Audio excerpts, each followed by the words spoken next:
Etobicoke Centre. Etobicoke Centre. Thank you, Mr. Speaker, and it's an honor to be standing up in the legislature and speaking for the first time, at least for a protracted period of time. I was told this morning that I was going to have the opportunity to deliver my maiden address, and I couldn't have thought until today of anything more important than my maiden address, but this is more important. This procedural motion is important because it's really about whether we're going to continue to sit here and work and do what the people of Ontario sent us here to do, which is to get this budget passed. Now, Mr. Speaker, I have to say that when I was in my community canvassing throughout the campaign, I heard about a lot of issues. I heard a lot about the need to continue to create jobs, to build on our track record. And I can say that having been out in my community, there's a lot of support for the work that the government has done over the past 11 years since 2003, and a lot of progress has been made. We've created over 460,000 new jobs. But at the same time, there are many people out there in the community who are struggling to find work. I can tell you, for example, that I met a young woman when I was canvassing who opened her door to me, and I introduced myself and I said that I'm the candidate for Etobicoke Centre, and she said, well, tell me about your credentials. And I told her a little bit about my background, that I'm a management consultant, that I teach at York University, that I have a finance background, that I have an MBA. And she said, you know, I also have an MBA. And she said, I'm struggling to find work. Can you help? And so we talked a lot about some of the things that the government has done to help her find work, and some of the many more things that are in this budget that will help her do that. And so when I think about some of those things, I think about the investments that we're making in infrastructure. I think about the things that we're doing to make post-secondary education more accessible, Speaker. I think about the things that we're doing to make sure that we're attracting businesses here to Ontario by keeping taxes low and regulations down. And so when I think about this motion, Mr. Speaker, I think about how important it is that we pass this motion so that we can get this budget passed. Because when I think about this woman, I think about this budget, and I think about how important it is to her, and how much she would want us to pass this budget expeditiously. Some of the other things that I heard in the community, Speaker, were around healthcare. In my riding of Etobicoke Centre, we have one of the largest percentages of seniors of any riding in the country. And so we have a lot of folks in our community who rely on the healthcare system. And so, again, they appreciate the good work that we've done. They appreciate the good work we've done in a number of ways in terms of improving access to care, expanding home care, long-term care, the investment that will be made in this budget to help raise pay for personal support workers is one of the things that is particularly important in my riding at Etobicoke Centre, because so many of my constituents rely on those personal support workers every single day. And so the quality of care and access to care is critical. And so when I think about this budget, Speaker, I think about how important it is, and I think, again, I urge the members here to pass this motion. I heard a lot in my community about education and the quality of education. And one of the things that they appreciated about our platform, and that platform is built from the budget, is the work that we're going to do to continue to keep class sizes down, the work that we're going to do to continue to invest in education for special needs children, the things we're going to do to make sure that we continue to strengthen some of those core skills that young people need so they can get into university and then succeed post-graduation. And as someone who teaches at a university, I know a little bit about, I understand some of the challenges that young people face, very frankly. So some of those skills that I'm talking about are things like creative thinking, things like math skills, things like those types of skills are the kinds of things that young people are going to need to succeed in the new economy. I can tell you, Speaker, that as someone who, when I teach at university, I often help young students who are searching for work in the private sector. And a lot of times, they'll come to me and they'll send me an email, or they'll give me a call, and I'll sit down with them over coffee and we'll talk about some of the challenges that they face in finding a job. And I'll give them advice on anything from how to write their resume to how to network and other things like that, and where they might be able to find employment, and the kinds of careers that might be a fit for their skill set. And one of the things that sometimes I hear from young people is that they've graduated, they've earned a job, but they're not working in their particular field, that they're struggling to find work in their particular field. And that's one of the areas where I know we have work to do, and that's one of the areas where our government's committed to continue to do work to make sure that young people have access to that education, to that quality education, and that we continue to strengthen it. And so the math skills, the creative thinking skills that we're talking about in schools are some of the things that are going to allow them to succeed and graduate. And I look forward to seeing those students come through as they graduate through high school, into university, and into my class, and are then able to, therefore, succeed and get those jobs that we're talking about. Some of the other things that are important in this budget, Speaker, and in our platform were around expanding guidance programs for young people. Because I think one of the challenges that young people face, and I experience this every day in my work as a teacher, is that young people, in looking for work, sometimes just don't know how to look or where to look. And I think that's an important element of this. So education is critical. There are other aspects to education that are important in this budget, but that's some of it.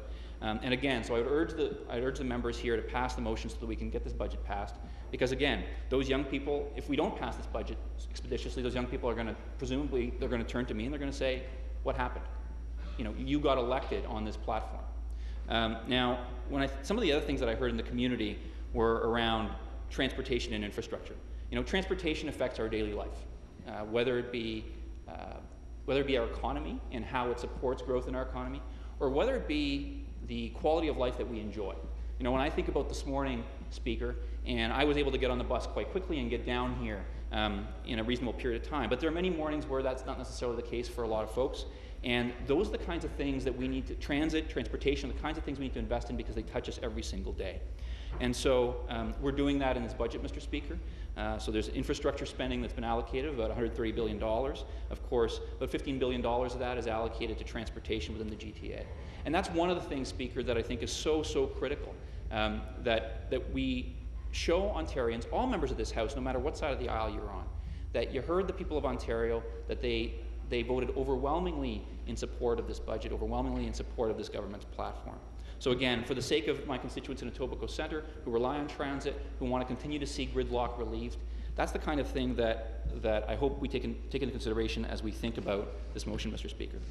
Another thing that I heard at the doors a lot, Mr. Speaker, was the need to continue to manage our taxpayers' dollars wisely. And I'm thrilled to have the opportunity to be working with Minister Matthews, who's President of the Treasury Board, as her parliamentary assistant. I think this is one of the issues that is so important, one of the issues that I heard about at the doors in my community. And I'm looking forward to, I've been working with Minister Matthews, and it's a true honor to work with her, but I look forward to working with her more in the weeks and months to come as we make sure that we get maximum value for taxpayers' dollars. You know, my background's in management consulting, so I do this type of work for private sector clients on a regular basis, where we'll come in and we'll be asked to come in and identify opportunities to find more value for the dollar. And that's one of the things I'm looking forward to working with with Minister Matthews. So, Mr. Speaker, as I think about this motion, I think it's one of those, I think it's something that it would send a strong message to my community, to other communities across the province, that as legislators who've been recently elected, many of us here for the first time, that we're really committed to really moving ahead with the agenda that Ontarians endorsed. Some of the things, Mr. Speaker, that I think are incredibly important as part of this is the fact that this budget has a 10-year economic plan. And one of the things that it does is it helps us compete better for global investments. So to help secure these investments, we're going to maintain, as I said earlier, a competitive tax system. We're going to work on reducing energy costs for business, cutting red tape. We're creating a new Jobs and Prosperity Fund, which is critical. It's a really important strategic tool, I believe, to attract businesses to our province. And I also think that lowering energy costs is something we hear from both sides of the House on a regular basis as an issue that's important in our communities. And again, we're introducing a new 5-point energy plan to give small and medium-sized businesses the tools they need to conserve energy, which I think is also critical. I have a lot of people in my community who are business owners. I have a lot of people in my community who are entrepreneurs. These types of things are critical to them, and I heard about them during the election campaign. One of the things that's also important, and I mentioned this a little bit earlier, but I think one of the things I heard in the community was that they want us to continue with the track record of investment in infrastructure, and particularly in transportation. So, like I said, you know, since 2003, we've invested about $100 billion in hospitals, schools, and other infrastructure, and I think we need to continue with that. You know, one of the things that's also important is that we we continue to increase support for those who are most vulnerable. There are many people in my community who rely on support, and we need to continue to do that. And so one of the things in the budget is that we'll be increasing the maximum annual OCB per child to $1,310, and that's going to enhance the incomes of about 500,000 families, Mr. Speaker. We're also expanding low-income health benefits and developing a new program to reduce electricity bills for low-income Ontarians. We're also going to increase social assistance benefits and expand the student nutrition program so that more children in school have access to a healthy, balanced breakfast to start the day. And we've continued to make steady increases in the minimum wage, Mr. Speaker, which again is a critical element of the budget and critical to supporting those who are more vulnerable. As I mentioned earlier, one of the things that I heard at the doors, many members of my community are seniors, as I mentioned, but many members of the community in Etobicoke Centre are also part of that so-called sandwich generation. They are middle-aged families who are in a position where they're caring for their elderly parents, but they're also caring for their children. And I think one of the things that I'm proud of in this budget is that we're continuing to take the steps to make sure that we try to help these families as much as possible. Not just help the seniors by helping them in terms of improving the quality of care and the access to care, but by helping the families that are bearing the burden of caring for them. And I can tell you that, that my mother cared for my grandmother for many, many years. And her ability to do that was unique. She was fortunate enough to have the flexibility and the financial resources to do so, but not all families are able to do that. And continued support, particularly through home care, is critical, but other forms of care as well. And we've committed to continue to work in that area, Mr. Speaker. It's actually interesting. My family was actually supposed to be here as well, and unfortunately they weren't here. But I know that if they were, my mother would certainly be supportive of the kind of work that we're doing in this budget. And she's an example, but there are many people in my community of Etobicoke Centre who are examples of folks who really need that support. So when I think about some of the things we're doing in healthcare, I think about wait times, for example. Since 2003, we're now best in Canada for surgical wait times. We've invested $1.7 billion to fund over 3 million more medical procedures. We used to have the longest wait times in the country, Mr. Speaker, and now we have the shortest. And we're going to continue that good work. I know one of the priorities that I heard a lot about from seniors, from families, frankly, in Etobicoke Centre, was how important it is to make sure that we're providing access to doctors and faster access to doctors. A lot of folks need particularly specialist care. And so one of the things that we've committed to in our platform and through that in the budget is to continue to work in that area to make sure people have access to the specialist care. And I can tell you that there are a lot of my constituents who've raised this issue, and they appreciate the progress that has been made. Many do appreciate the progress that has been made. But there's so much more work to do, and I think we, on both sides of this House, we would all agree to that. So that's another issue. I think one of the things that I'd like to highlight also is the issue of mental health. And I think mental health is an issue that we're going to continue to hear more and more about, and rightly so, because it's a growing challenge for us. And so, of course, since 2003, we launched a comprehensive mental health and addiction strategy focused on children and youth in the first 3 years. And that's helping 50,000 more kids and their families access the supports they need. And we've hired more than 770 new mental health workers in schools and community, which has already helped 35,000 kids and their families. We've added 5,000 more doctors. We've hired almost 20,000 more nurses since 2003. And again, so these are the kinds of accomplishments, this is the kind of track record that I think people in a community like mine, where healthcare is an important issue, value, and they'd like to see it continue, Mr. Speaker. And so when I think about this budget, and I think about what's in this budget for healthcare, I think about the increasing community services funding by 4% over the next 3 years, increasing frontline care by increasing the wages of PSWs, we talked about that, making critical repairs in hospital to provide better high-quality health care to patients.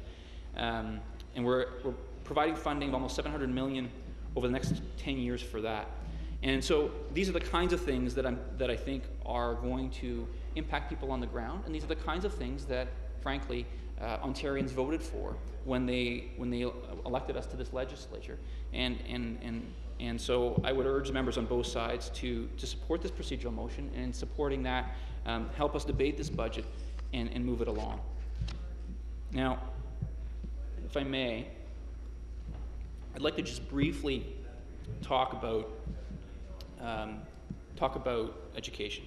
And when we think about the progress that has been made in education, it's the kind of thing that we need to continue and we plan to continue through this budget, Mr. Speaker, and we've committed to continued investments in education. So test scores are up, graduation rates are up. The graduation rate in 2003 in Ontario was in the high 60% range, about 68%. Now we're in the low 80% range, and I think that's something that we can celebrate. That's not to say that there isn't more work to be done, Mr. Speaker. There is more work to be done, but we need to, that's in fact why we need to continue that work and why we need to pass this budget. And we brought in full-day kindergarten, which of course gives kids the best start in education. And study after study, Mr. Speaker, that I've read certainly, has shown the value of early childhood education on outcomes later in life. And earlier in my remarks, Mr. Speaker, I was talking about the importance of math skills and critical thinking skills in high schools. Well, this is another example of the kinds of investments that we're making strategically to strengthen our education system and to make sure that young people have the skills that they need so that when they do work their way through the system and through those who choose to pursue postgraduate or graduate studies rather and university studies, and those who move on to study move on to the trades or other forms of work, that they have the fundamental skills that they need to succeed, Mr. Speaker. I think these are critically important. So full-day kindergarten is critical. We've invested $4 billion in 23 major post-secondary expansion projects and added 161,000 student spaces. And when I think about student assistance, there's 370,000 students receive over $1 billion annually. And our post-secondary attainment is the highest in the OCD and almost double the average. So again, when I was referring to earlier, there are individuals certainly who face challenges graduating, but the overwhelming majority do have access to higher education, Mr. Speaker, and are able to succeed and move on into their careers and prosper as a result. Now, when I think about some of the other things that we've done in education, I'm a management consultant. I used to work for a company called the Boston Consulting Group. There's a company, a competitor called McKinsey & Company, and they had a chance to appraise our education system, and they said that we're one of the world's most improved school systems, and we keep getting better. I mean, I think that's an endorsement, if I've ever heard one, sir, of the kinds of things that we've done in education and the work, and we certainly want. We certainly want that work to continue. We want, Minister Sandals has been doing excellent work. We want that work to continue, and so it's important that we move this budget along and we get it passed. And again, so I would urge the members to pass this procedural motion. As someone who has a finance background, as someone who has a business background, as someone who spends a lot of time thinking about how we can grow our economy and how companies can maximize growth in our economies, Mr. Speaker, I'm particularly proud of our attainment in terms of economic growth. We're third in North America now for foreign direct investment. Forbes named Ontario the top destination for foreign direct investment in North America. Foreign direct investment is a critical measure of success, Mr. Speaker, because it means that we're out-competing other jurisdictions for investments, that we're a more attractive jurisdiction to do business, and that's a compliment to the people of Ontario, because they're highly educated, they're hardworking, and they have a lot to contribute. And I think we want that work to continue, Mr. Speaker. We have the second largest financial services industry in North America. I happen to have worked in financial services for some time. I think this is an area that offers tremendous opportunity, and we need to continue to ensure that that's the case. And we're first in Canada and a major player in mining, and I know that that's an issue, not just in my community, but particularly for our communities to the north. So something that we want, a track record that we want to build on. And so as I think about this budget, Mr. Speaker, and I think about the things that we're doing, we're investing in infrastructure, we're investing in education, we're investing in people, we're keeping taxes down, we're keeping regulations low. And these are the kinds of things that are going to continue to grow our economy. We're going to continue to invest in education, Mr. Speaker, and through those investments, we're going to be able to ensure that we continue to strengthen our education system and prepare our young people for the jobs of tomorrow. And the other investments that we're making in many other areas are critical, Mr. Speaker, but we're also going to do all this while managing taxpayer dollars wisely, and that is all so important. So, Mr. Speaker, I would urge the members to pass the motion before us. Thank you, Mr. Speaker. Thank you.